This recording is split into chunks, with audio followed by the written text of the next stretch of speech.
Reading from the third canto, chapter 23, entitled Devahuti's Lamentation, text number 28. Snanena tammaharena snapayitva manisvinim dukale nirmale nutne dadurasyai chamanadaha snanena tammaharena snapayitva manasvinim dukale nirmale nutne dadurasyai chamanadaha snanena tammaharena snapayitva manisvinam dukkale nirmane nitne dadurasyai chamanadaha.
Snanena, with bathing oils.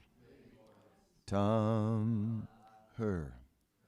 Maharhena, very costly.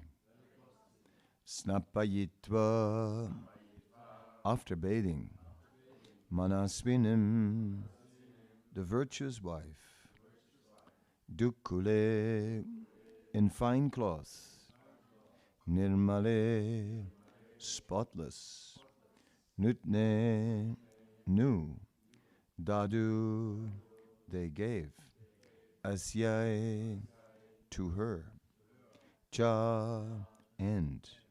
Manadaha, the respectful girls. Translation: the girls, being very respectful to Devahuti, brought her forth, and after bathing her with valuable oils and ointments, they gave her fine, new, spotless cloth to cover her body. No purport. Next verse. Text 29. Bhusanani parardhyane varyamsi jumanticha anam sarva gunupetam panam chaivam ritasavam. They then decorated her with very excellent and valuable jewels, which shone brightly. Next they offered her food containing all good qualities and a sweet, inebriating drink called asavam. Purport. Ashavam is an Ayurvedic medical preparation. It's not a liquor. It's especially made from drugs and is meant to improve metabolism for the healthy condition of the body. Om Ajnanatimarandasya Gananana Salakya Shakshurun Militam Yana Tasmai Sri Gurave Namah. Shri Chaitanya Manobhistam Stapitam Yena Bhutale Swayam Rupa Kadamayam Dadati Swapadantikam Vandeham Sigaro Siyuta Pada Kamalam Shri Gurun Vaisnavamscha Shri Rupam Sagrajatam Sahaganaraganatam Vitam Tam Sajivam Sadvaitam Savadutam Parijana Saitam Krishna Chaitanya Devam Shri Radha Krishna Padan Sahagana Lalita Sivisakam Vitamscha Hey Krishna Karuna Sindhu Dinabandhu Jagatpate Gopi Sagopi Kakanta Radha Kanta Namostute Tapta Kancana Gaurangi Radhe Vindavaneswari Vrisabhanu Sutta Devi Pranamami Haripriye Vanchakalpatarubhyacha Kripa Sindhubhyevacha Patitanam Pavanebhyo Vaisnavebhyo Namo Namaha Shri Krishna Chaitanya Prabhu Nityananda Shri Advaita Gadadhar Shivasadi Gaura Bhaktavinda Hare Krishna Krishna Krishna Hare Hare Hare Rama Rama Rama Hare Hare.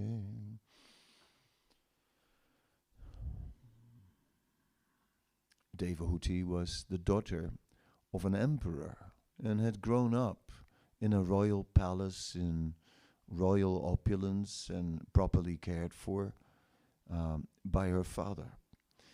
But when it was time for her marriage, her father, he chose a sage as her husband. A sage was not exactly a man of royalty. A sage was a man of austerity. And so Kardama Muni was performing great austerities. And when Devahuti married Kardama, she joined him. So she also started to dress just in one very simple cloth and live in a simple cottage, simple hut, eating very simple food. And she was no longer taking care of her external appearance like she was before when she was living in the palace. So it is said her natural beauty became covered by dirt, it is described. I guess in a hut you can't bathe as much as in a palace. And she became also a bit emaciated from the austere diet. So she just really followed her husband in those austerities. And that is the Vedic injunction, because in the Vedic injunction it is said that the vow, I'm mixing the words up. The wife should follow the vow of the husband for the sake of peace in a marriage, because otherwise both are going to pull in different directions. Of course, in the Vedic model, the husband is the provider, right? And the wife is being supported, protected, so that she can focus on the family. And in that way, it makes sense that the wife follows the vow of the husband. In modern society, it may not always be like that. These days, modern society is set up in such a way that women oftentimes earn more money than men, and they become the breadwinners. and then the man take care of the kids and all these kind of things. And I visited his house, and the man had different forms and was making puris in the form of elephants and of giraffes and all these things, busy with the kids. What can you say? The times have changed. The current of the time. We find in the pastimes of Bhishmadev's disappearance in a discussion with Yudhisthira, he speaks of the direction of time, and that the inevitable direction of time. Yeah? So sometimes it is what it is. Time takes a particular mood. In German, the Zeitgeist is something that influences our lives. Nonetheless, Devahuti, who lived in another yuga and who was an exemplary personality. Devahuti was not only the daughter of an emperor, she was the daughter of Swayambhuva Manu. So Manu is not an emperor of this world. If we actually look in the Brihad Bhagavatam, it gives us some information about where the Manus live, because from the Bhagavatam you don't really get it. Where do these Manus live? Right? I mean, they are, here's Swayambhuva Manu, he's an emperor, but what's the area that he's ruling? Is he ruling the earth? Is he what? Manu is the forefather of mankind, all these kind of things. So the Brihad Bhagavatam gets is a book which follows Srimad Bhagavatam, and which basically is describing the same philosophy as the Bhagavatam, and it also describes the same cosmology as the Bhagavatam, but it gets a little bit more in detail when it comes to the higher regions, specifically the Maharjana and Tapa Lokas, which are above the heavenly planets. And it said it is there on the Maharloka where the Manus reside. And the Manus are basically described as Prajapatis. And it is said their particular engagement is they engage in a lot of sacrifice and austerity for self-realization, so that they become pure and qualified for producing appropriate progeny. Therefore we can understand Manus, the forefathers of mankind. And we also see the laws of Manu, right? The law book. So we're seeing that Manu is kind of, he's there ruling, but we don't really hear a lot of Manu sitting on the throne in his palace and pulling over cars and asking for driver's licenses and whatever else governments do, especially these days. But leaving that aside, so Swayambhuva Manu, her father, was certainly also a saintly personality. It is said when Swayambhuva Manu met Kardama Muni, that externally they were exchanging respect according to Varna Ashram. And that was, so Swayambhuva Manu offered his obeisances to the sage because he was technically speaking Brahminical and Swayambhuva Manu technically Kshatriya. But then when the external formalities were over, they began to exchange on the internal level, on the level of their deep devotion. And they knew from each other very well that they were both very deep devotees. And there was genuine appreciation when they met each other. There was heartfelt affection. Because naturally, when we meet a Vaishnava, it is naturally very wonderful to see how a Vaishnava is dedicating himself or Vaishnavi herself to Krishna, and that melts the heart. Mhm. So Devahuti uh, was not married to Kardama Muni just to follow him in his austerities. The purpose of the marriage was not merely companionship, that the sage was alone and wanted some companionship, but the marriage would be complete when there was a child. Um, and so, in order to prepare for appropriately conceiving a child, there was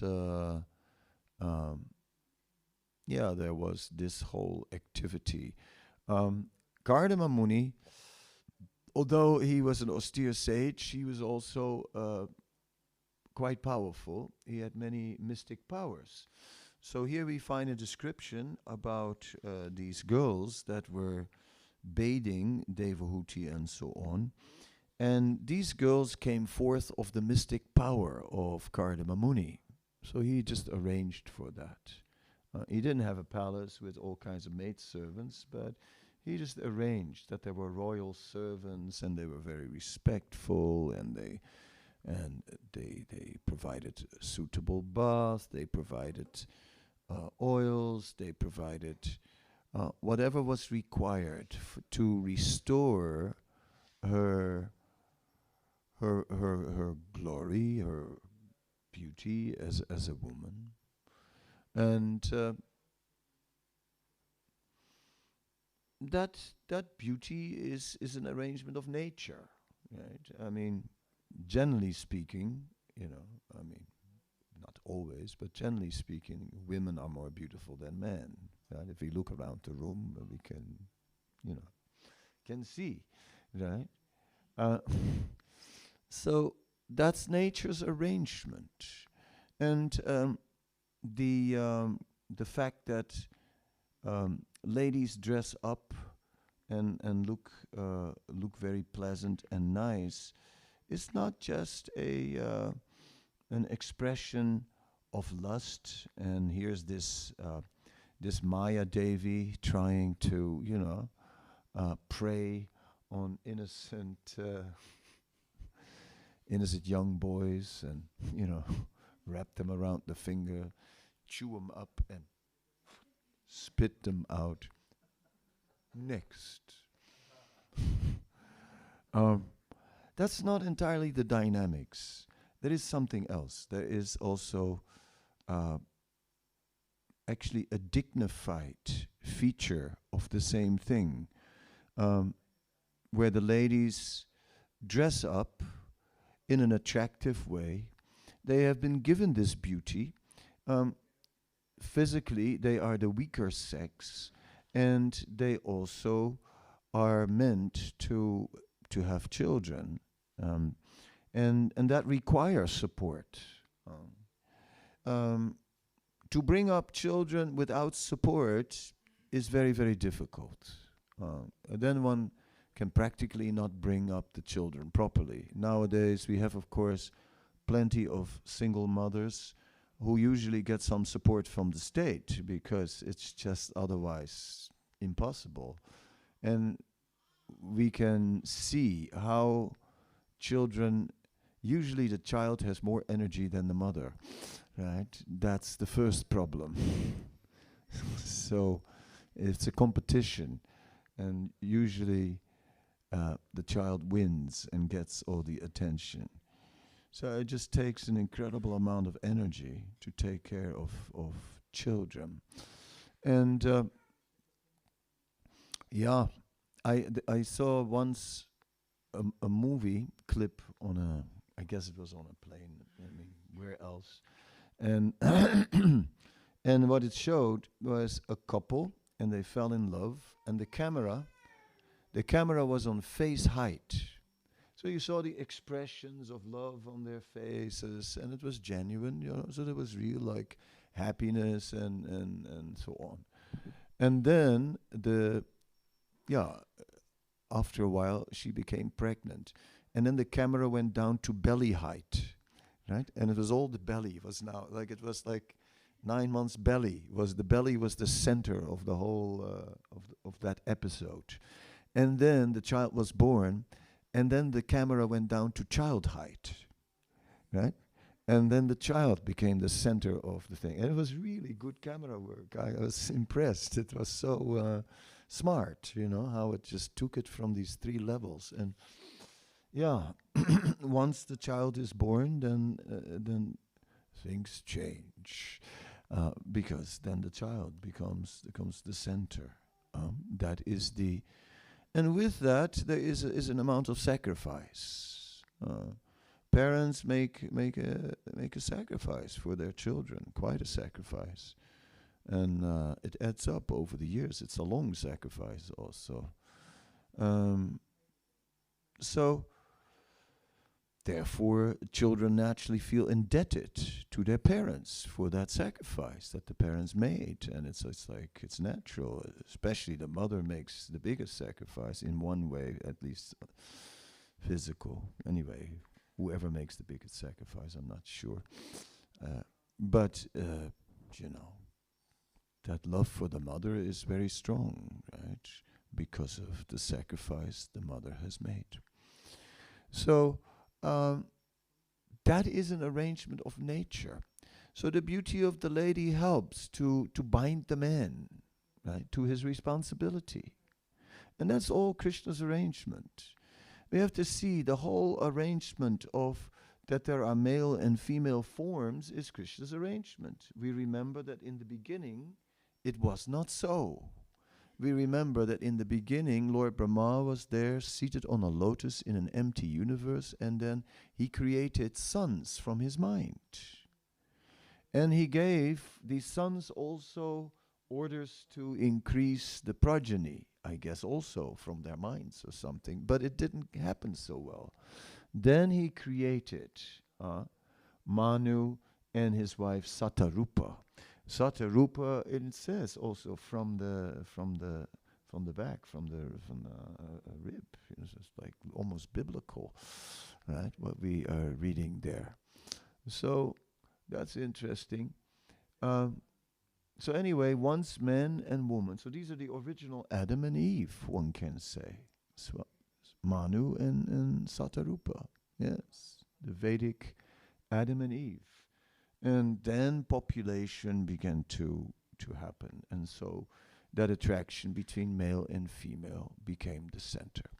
Of course, if we look a little further, we can look at the spiritual platform, and we see that male and female is very predominant in Radha and Krishna, and that predominates the spiritual world, and also reflects in the lower regions of the spiritual world, such as Ayodhya, Vaikuntha, and so on.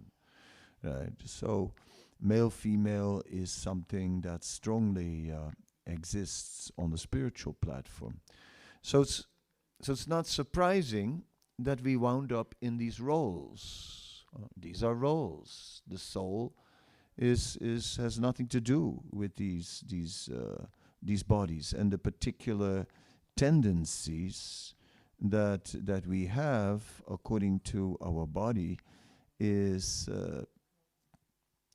something that is conditioned by the body, right? When the man tattoo and a little the bear type or gorilla mood that creates a bit of a masculine identity, or the fairy, sometimes people take the identity of the opposite sex, and we have boys walking around like fairies, or girls walking around with a square jaw. Anyway, such are the days. But even in Vedic times, that was also existing. We find that in Vedic times, when such things were happening, they would write the person through town on a donkey. Anyway, what can I say? That's how they dealt with these things. It wasn't so encouraged in Vedic times.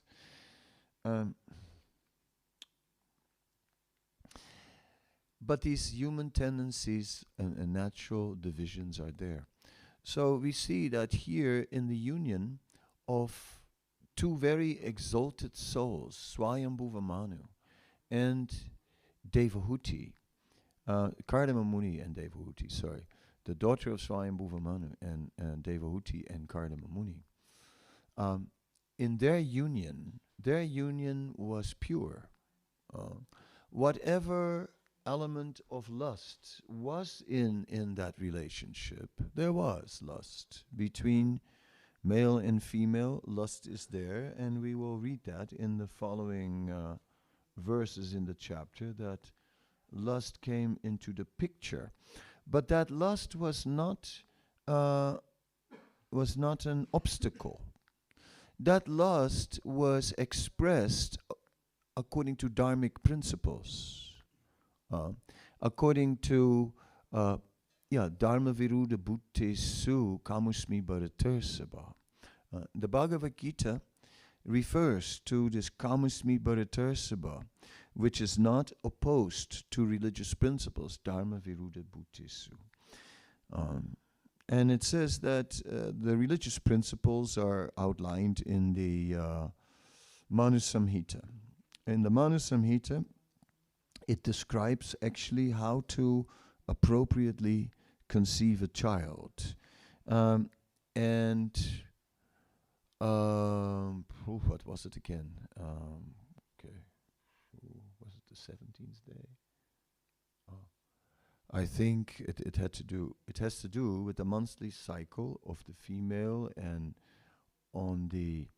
between the 7th and the 17th day, if I got it right, after the monthly cycle, then is the fertile time to try and perform the Garbhadana Sanskara, where a child is conceived, and blessings are asked for conceiving the child, of many, of the spiritual master, of the elders, of the community.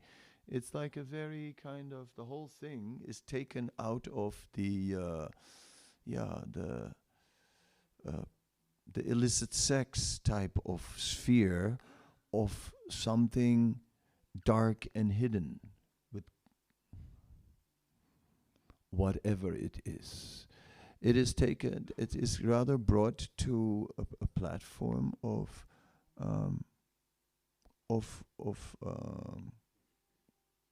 something that is part of a purification. And nonetheless, natural attraction between male and female is there, and lust will be awakened. And as we will read in the chapter. But that is contained because it is within the principles of religion. And then, when there's a pregnancy, then there are again sanskaras, and here also we perform some of these sanskaras, maybe even all, I'm not sure. And blessings are given at each step of the way. And in this way, we're really looking at an ashram. Then grihastha becomes an ashram, a shelter. Ashram means shelter. Shelter from what? Shelter from birth and death. Shelter from the material world. Shelter from becoming trapped in this material world. And again, taking another birth and possibly even going down in lower species. Right? So the Grihastha ashram can immediately, if the ashram codes are followed properly, immediately bring us to the mode of goodness, which already means human birth. And then if that ashram is also connected to Krishna in devotional service, samsiddhir haritosanam, then one can even go back to Godhead from that position. So it is a very good thing. Therefore, it is very nice if we can embrace the sanskaras. So we here in a temple where they do a lot with sanskaras. We have Super Sanskara Pujari, which is, and that's the culture here. There's of pujaris who are really into their sanskaras, and the current one is very fired up. Is always ready to make a fire for something.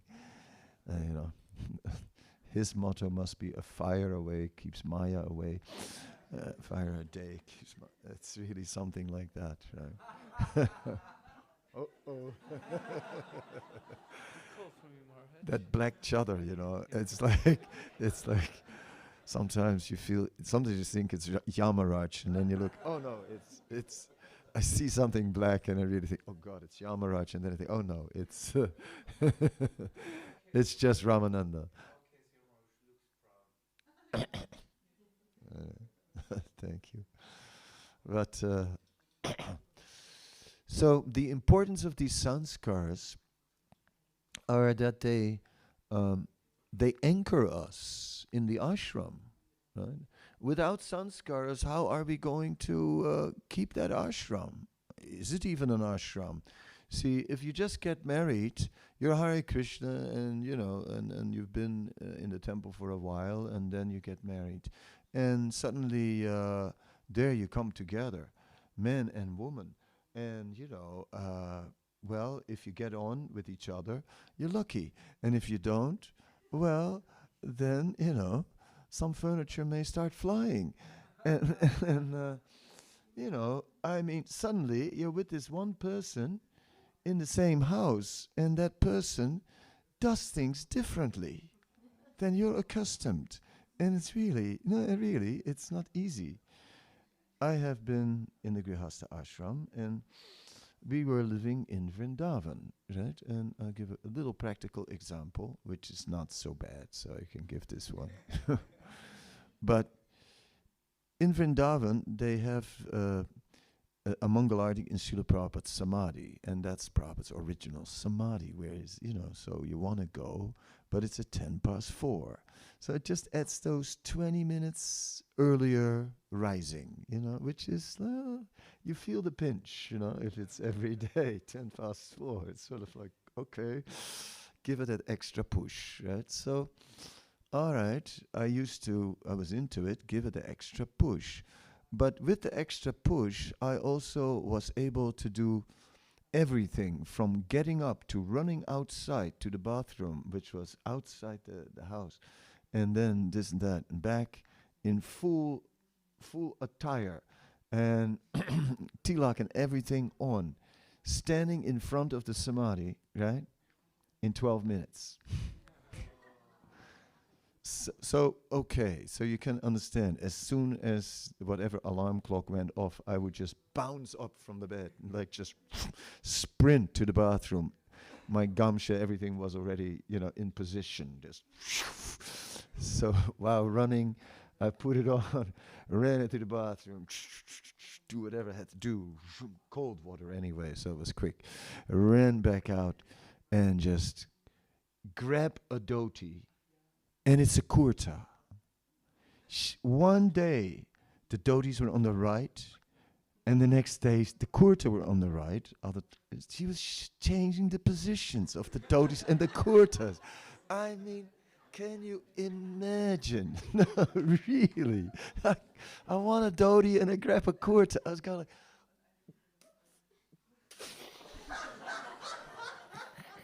like, for God's sake, can you just put it in the same place every day? Then there was this little cupboard, right? And that's where my clothes had to be. And that was her decision, because she decided what furniture we would have in the house. I had nothing to say about that. And so we had to have this little cupboard. And the thing had little doors, right? So can you imagine, in 12 minutes, you gotta open and close the doors. So, all right, I managed to open the doors. Want the dhoti, grab the kurta. Anyway, grab something, put it on, and run out the door. and don't close the doors. And then she goes, why don't you close the doors? You never close the doors. And now I tell you, we had so many fights about the dhotis and the doors. Many. And it took serious amount of time before I realized this cupboard has to go. I just realized it. This cupboard has to go, you know. It took some effort, but finally she saw the light. This cupboard had to go, you know. Ah, gosh. It saved a whole lot of fights, actually. Anyway. Just some illustration of what can happen. And there are many varieties, you know. But the principle is when in the let me see if I remember this verse.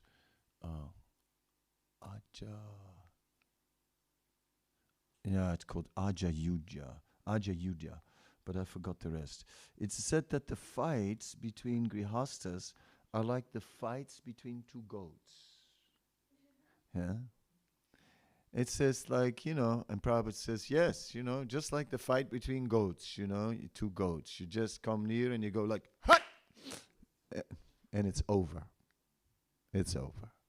So, in other words, it doesn't mean very much because they're married, right? And that's unconditional. And that can never break. And because it doesn't break, therefore these fights are also considered like, you know, not so important because it doesn't affect the commitment to the relationship.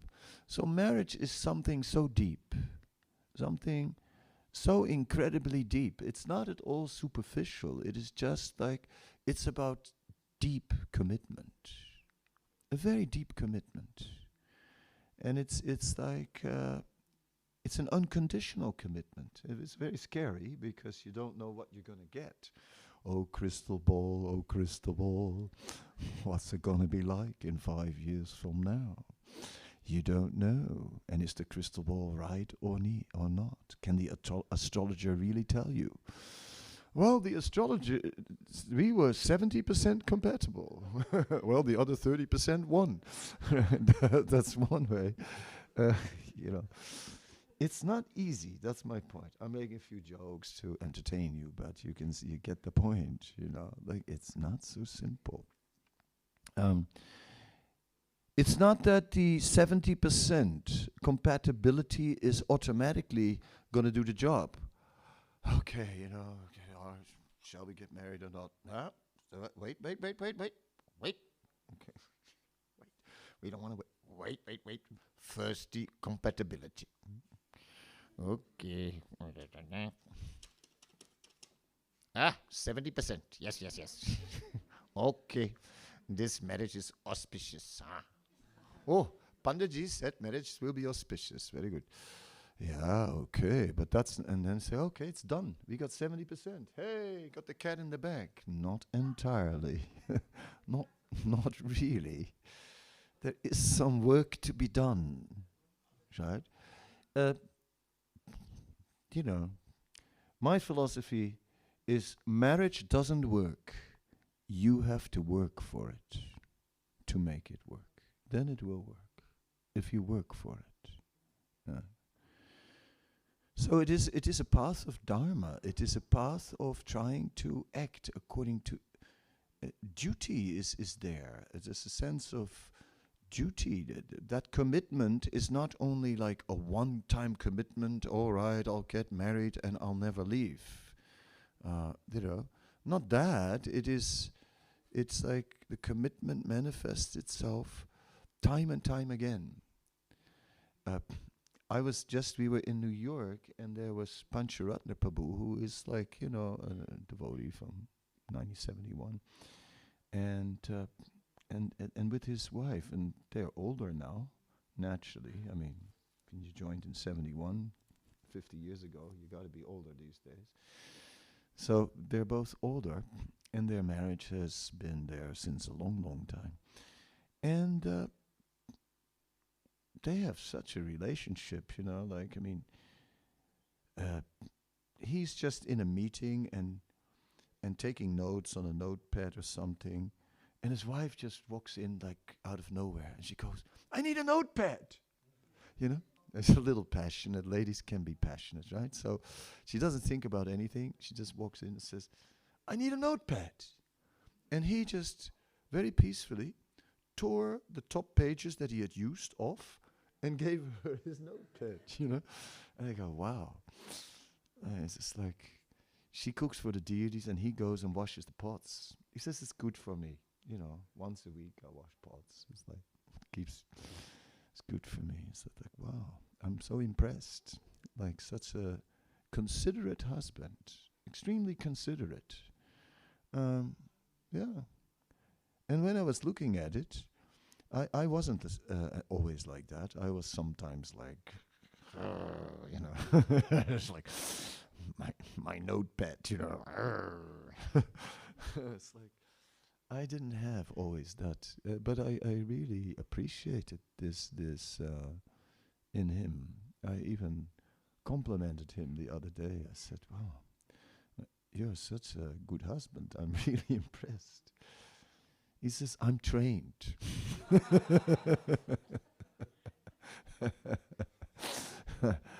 Anyway, at that point I decided to stay out of it. But anyway, the point is this, is that Swayambhuva, again, Karnama Muni and Devahuti, they were completely dedicated to Dharma, purified the natural lusty desires that awoken by Kamusmi Bharatarsabha, by engaging in sexual activity according to religious principle, and the Supreme Personality of Godhead appeared as their child. Right? So we can see, if even in grihastas of that caliber who get the Supreme Personality of Godhead as a child, lust is in the picture, then we can understand that in our situation it's also there. And it's fine. Lust is not condemned. That is what it means, kamusmi bharatarsabha. It's not condemned. Because here we are, you know, Hare Krishna to you, and everything is balloons and happy, you know. I mean, it's perfect. We found the absolute truth. What more do we want? Life is beautiful. It's all balloons and cake and, you know, and transcendental birthdays. There's only one problem: lust, the all-devouring sinful enemy of this world. Here I am again. I'm back. You thought you got rid of me, saffron cloth. Doesn't work. I'm back. Right? Like this. That is the problem. So this is sort of the sand in the sweet rice. This is the one cloud on the beautiful blue sky of Krishna consciousness, is the dark cloud of lust. And what are we going to do with it? Just ignore it. Act as if it's not there. I'm still here. Hare Krishna, Hare Krishna, Krishna Hare Ram, Hare Ram, Ram, Ram, Hare Krishna, Krishna. I'm watching you. Hare Krishna, Hare Krishna, Krishna Krishna, Hare Hare. I'm always with you, every moment of the day and the night. In your dreams, when you're awake, just look. Don't look twice. Anyway, like this, what to do. But we are not in denial. We engage this lust in ashram codes. Right? The ashrams are giving us an engagement of lust. The ashrams, even in the brahmachari ashram, one is not meant to be free from lust. In the brahmachari ashram, therefore, one has to use his youthful energy in rigid sadhana and service. Right? Therefore, yes, brahmacharis, they get up extra early, they dye their cloth extra saffron, the bath water is extra cold, and everything has to be extra. That's brahmachari life, right? Half-baked brahmachari life is not going to last long. It takes a lot of effort because the brahmachari is at best is in anartha nivriti, right? Is in the stage of trying to purify himself from the material pushings. And it says, Sri Vishnu Chakravarti Thakur says in anartha nivriti, it's very strong, very strong. Lust is very strong at that time. So therefore, one has to, yes, get a good sadhana, then one has to study, get good philosophy, and then one has to really be absorbed in a service. Not only just work hard, but try and get absorbed. Try and get a service that really captures us. You know? It's one thing, just work hard, but if you can work hard in something that's really kind of, you know, that captures your whole mind, you start thinking about it and like how to do it, etc., then it becomes easier. That's the idea.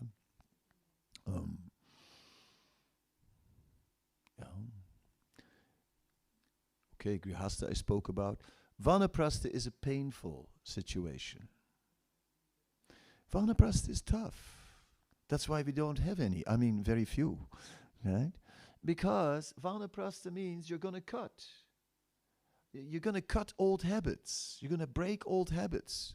Imagine you're nice and, you know, you're married, or love, and whatever it is, but, you know, I mean, or not so much love, but I got used to you by now, right?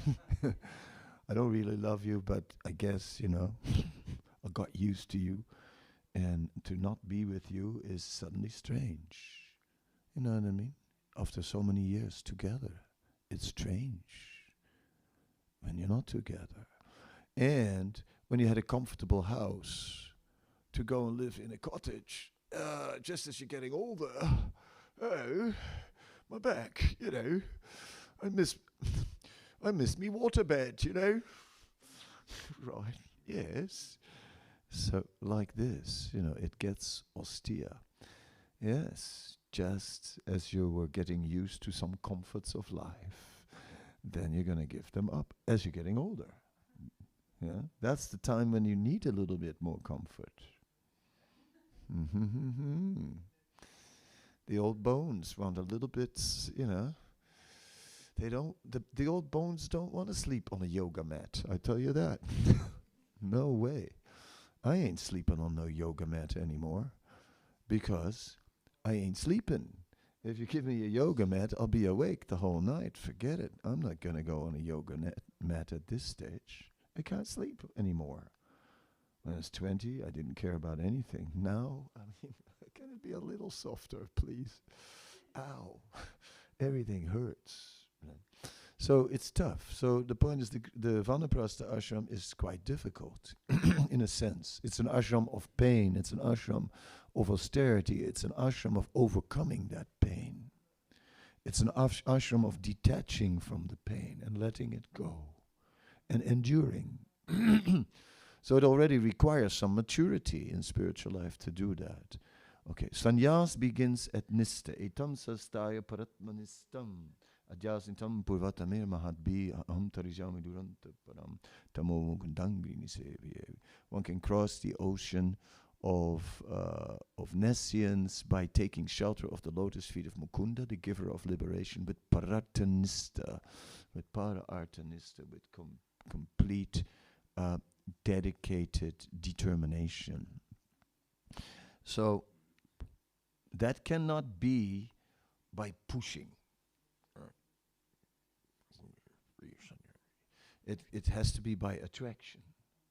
One has to be attracted to one has to at least and try to be attracted. Allow oneself to be attracted. Because I have my example that in spiritual life we're so busy that we never are attentive, not only inattentive chanting, inattentive everything. I have the example of a feast that is being served, and we're sitting down in rows and serving on the plates, and we're sitting in the bad row, and we're missing out on things, right? We only have the rice, and they already have the cheese sabji. So, hey, cheese sabji, cheese, only rice. Meanwhile, because you're eating, you start munching on the rice, But you're not tasting it because you only eat the cheese sabji. Then finally get the cheese sabji. The puris didn't make better. The puris. Meanwhile, you're eating the cheese sabji. Puris. Finally, the puris come, but we don't get the sweet rice. What's wrong with you guys? We didn't get the sweet rice.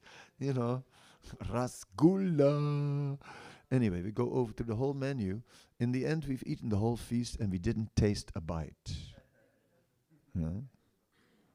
Okay, so this is an example of how we can go through our spiritual life on automatic pilot, and we don't actually consciously appreciate anything. We just sort of go through it, and we join the temple, and then it's just happening to us.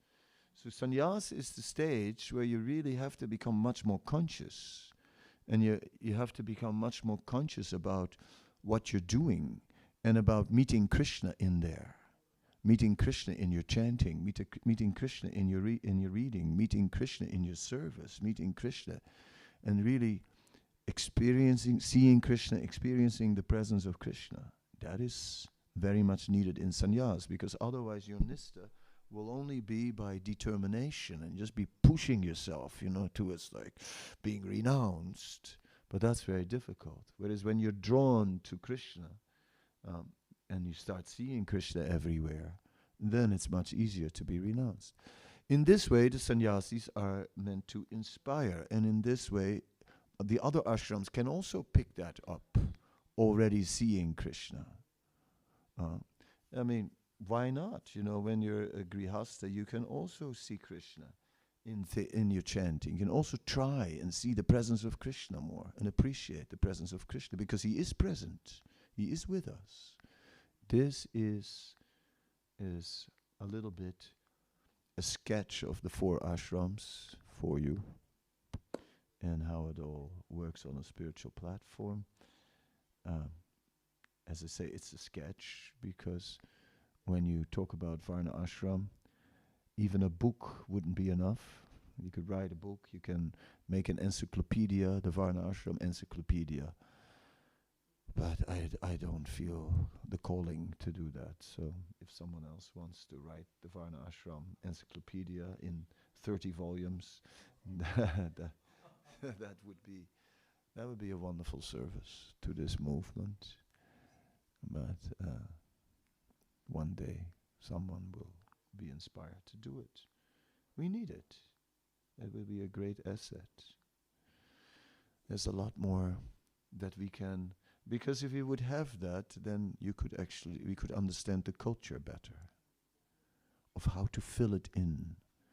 And when we would understand how to fill it in, then we could, and how to, then the relationships would also work much better.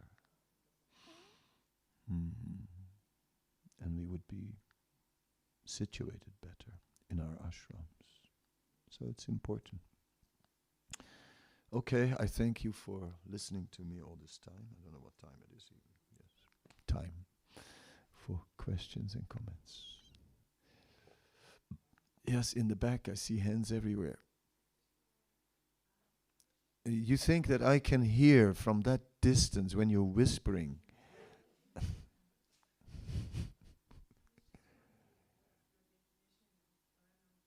Of what? Burnout?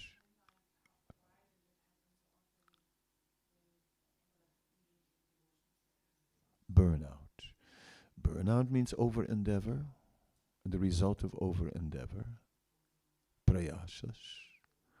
So over-endeavor means that we begin to engage in the devotional process, and we become involved in the ninefold process of devotional service, but we begin to, in the course of engaging in the various services, we begin to neglect our Shravanam and Kirtanam and Smaranam. When these three, the Shravanam, Kirtanam, Smaranam, become weak, then when we engage in the other ones, so hearing, chanting, and remembering become weak, and when we engage in all kinds of practical services, right, in relation to the deity and so on, in relation to the temple, whatever, then it can be burnout. That is the seed of spiritual burnout. Of course, in some cases, we never developed our Sravanam, Kirtanam, and Smaranam. We just never got to that stage yet.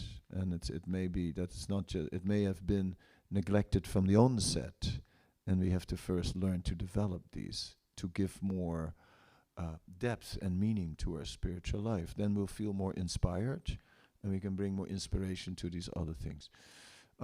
There's also physical burnout. We also have to learn when to say yes, when to say no. Surrender doesn't mean to always say yes. See, sometimes some people think, well, I'm supposed to be surrendered now, so I should say yes. But no, sometimes surrender also means we have to protect the service that we already have, because you cannot do two things properly, or maybe you can, but then you cannot do three things properly. I mean, it's like you come to a limit. Right? So better do our own service properly than try to do more service in the name of surrender, and then we do two services poorly. That is not good, or three services poorly, whatever. So, in other words, one also has to protect. We have to protect our service and our sadhana. We have to we have to be a little conscious. That's why I said we cannot be an automatic pilot and just let the Hare Krishna movement carry us. We actually have to use our own brains and our own and judge for ourselves what is feasible, what is not feasible, and then in consultation with the senior Vaishnavas, we can make the programs. If we just are our own doctor, that is very difficult. Right? It's easy. You're a doctor, so it's easy to cut in someone else's flesh, but a little more difficult to cut in your own. You may, as a doctor, you may cut your own boil, but a little more careful than you would cut someone else's. If you cut someone else's boil, you would just mercilessly just like, jack. Right? Your own, you'd go like, slowly, careful, soft, not too hard. So, therefore, if we just rely on our own judgment as to what is going to cause burnout and what is the proper demarcation line between surrender and an over endeavor, then if we do it alone, we might go wrong. We need to consult the senior Vaishnavas. Therefore, we should not act independent. Anyway, that's something about burnout. You can also write a book about burnout. Yeah. But, I kind of feel that people who are get burned out, sometimes they blame others, but I don't feel that that's... there may be some mistreatment, but I also think that they didn't take care of themselves to avoid being burned out. There's no need to be burned out. We should just take care of ourselves to remain properly rooted in KC.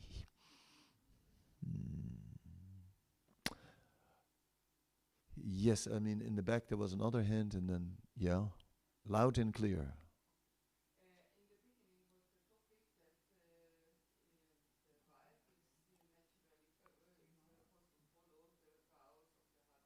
Yeah.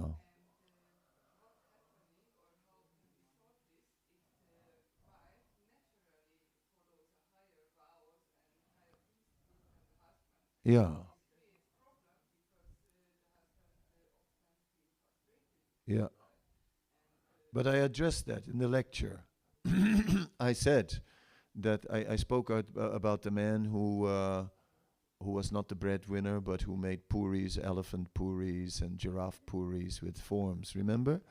So in other words, in our modern society, these things, these traditional roles don't always work. And sometimes it's the lady who is the spiritual leader in the marriage. And, but yeah, you know, you at the same time, there may be some male ego getting in the way sometimes. So you have to consider that the psychology is little, male ego wants to lead. So it can be a little difficult when ladies start to lead spiritually. So they have to be a little tactful for the sake of peace. And tact means you don't always say everything that you think. And this is a female quality which comes natural anyway, because it says that Radharani, in her dealings with Krishna, has very crooked dealings. The word crooked means she's not straightforward. She's always saying things indirectly, this, that. So women are good at it, since we are reflections of Radha and Krishna in this world. So you can use that capacity to, you know, here's the man, comes in the house, hits his fist on the table, and said, "Who's in charge in this house?" She smiles. She knows. Right? Then the baby cries, and both attend to the baby. Who's in charge in this house? So yeah, some tact is needed to resolve the Kali Yuga influence. In Kali Yuga, everything is a little messed up. What to do?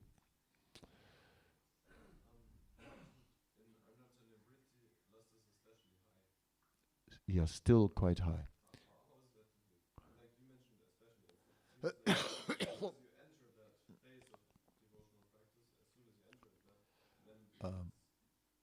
Now that was maybe I created that impression, but that's not what Vishnu Chakravarti Thakur says. He says that in the earlier stages, up to Anartha-nivritti, it is especially high. He says in the stages of the initial shraddha, the initial faith, the initial association with devotees, the beginning of getting fixed up in the regulated process, devotion service, and then Anartha-nivritti, the purification of the stumbling blocks within the heart. In all those stages, lust is especially strong, he says. Yeah. And at Nistha, it's a little bit diminished, he says.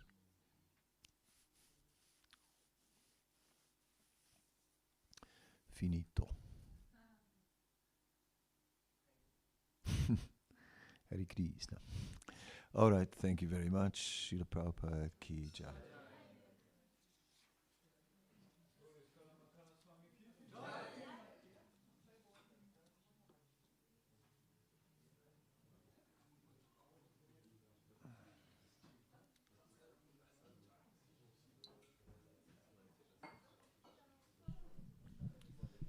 Okay, let's 5 minutes. I'll just go and get my shoes, stop in the bathroom, and then really quickly go.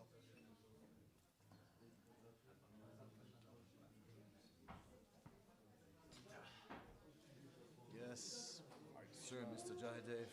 I have to rush off to a doctor too because I forgot to pick up the recipe. I have to pick up the recipe. Got a meeting at 10:30. It's all like tight schedule. Yeah, I tried to meet you at one time today. Yeah. Ich denke in the afternoon. Yeah. Maybe I show up around 3 or something. Yeah, perfect. Yeah, it's good. Because I have the opportunity to go on the altar at 12. Yeah. And I go for my walk at 12:30. So, you know, I have a meeting 10:30 to 12:30, then I go for the walk. 3 o'clock. It's great. Nice. Rush to the